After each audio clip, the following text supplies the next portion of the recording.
መጨረሻ ላይ የቅዱስ ጊዮርጊስ ሩጫ ሊፈጸም ሲል ምን አደረገ? እንደ እባብ ልባሞች እንደ ርግብ የዋሆች ነው አላለም እንዴ? ከዛ ቅዱስ ጊዮርጊስ ሩጫውን የሚጨርስበት አክሊል የሚቀበልበት ጊዜ ሲደርስ ለንጉሡ ሄደና እስከ ዛሬ ተሸውጄ ተታልዬ ኑሮ አለ። ምን ነው ገባኝ። አሁን እንግዲህ ለአጵሎን ልሰግድ ነው አለ። ልሰግድ ነው? ልሰግድ ነው። ና በል ራስህን ልሳም አለ። ቆይ እኛ ገሊላውያን በልማዳችን መጀመሪያ ለጣዖት ሳንሰግድ አንሳምም ማለት በርኩስ አፉ እንዳይሰማው ማለት ነው።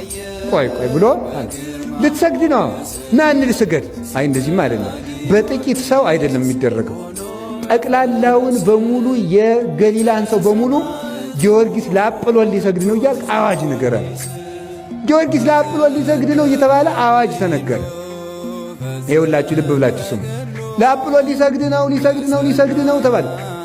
እንዲህ አድርገህ ልትሰግድ ከሆነማ አለው እሾመሃል መንግሥቴ እኩል የሰጠን እንዲያውም እኔ አዋጅ አስነግሬ እስከምመጣ አንተ ከንግሥቲቱ ጋር ተጫወት ብሎ ንጉሡ ከሚስቱ ጋር አስቀመጠ። እሱ ቆመና ዳዊቱን ይደግም አማልክቲሆሙ ለአሕዛብ ዘወርቅ ወዘብሩር ግብረ ደጓለ እምኀበ ዓይን ቦሙ ወይሬዩ እዝን ቦሙ ወይሰሙ። ተመልከቱ። አፍ ቦሙ ወይነቡ ከዚያ አንፍ ቦሙ ወያጼኑ እያለ እንዲህ ያነቅ እግር ቦሙ ወይሐውሩ። የአሕዛብ አማልክት አጋንንት ናቸው።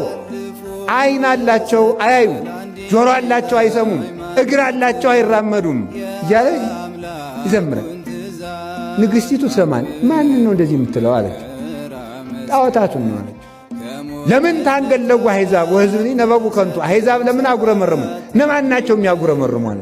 ነገሥታቱ ናቸው አለ። እዚህ በኋላ ልቧ ተሰበረና እኔም ክርስቲያን መሆን እፈልጋለሁ አለች። ይሄ ነዋ ክርስቲያን። ንግሥቲቱን ራሷን ክርስቲያን አደረገ። ከዚያ በኋላ ክርስቲያን ሆነች። ተመልከቱ። ጊዮርጊስ በል እንግዲህ ና ስገድ፣ ሰው ተሰብስቦላል ተው። የአገሩ ሰው በሙሉ ግማሹ ጣዖት የሚያመልከው ተመስገን ልናርፈው ነው እያሉ፣ ክርስቲያኖች ደግሞ ወይናችን መምህራችን ያን የመሰለ አብነታችን ልክት። ያቺ ሴት ደግሞ እንጀራዬ እያለች የልጅ መድኃኒት እያለ ልጇን ሽኮኮ ብላ መጣች።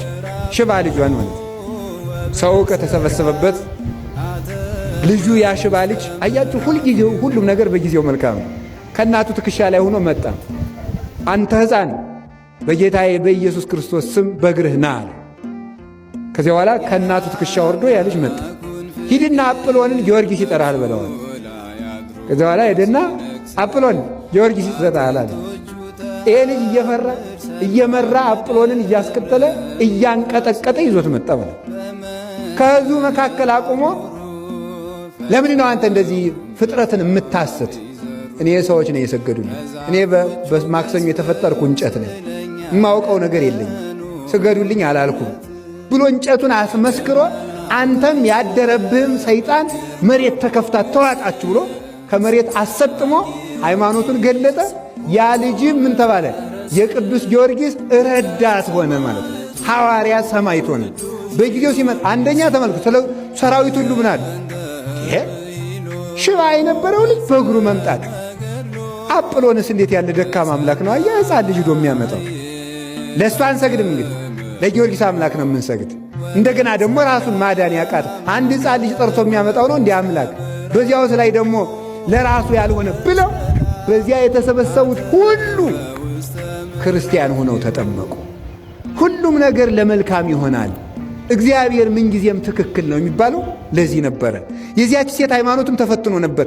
ልጄን አድነ ሲያበቃ አንተም ፈርተ ልትክር ነው ብላ ነበረ። በጊዜው ግን መልካሙን ነገር ገለጠ። እግዚአብሔር በጊዜው መልካሙን ነገር ይግለጥልን። ሰማዕቱ መጣና ታደገ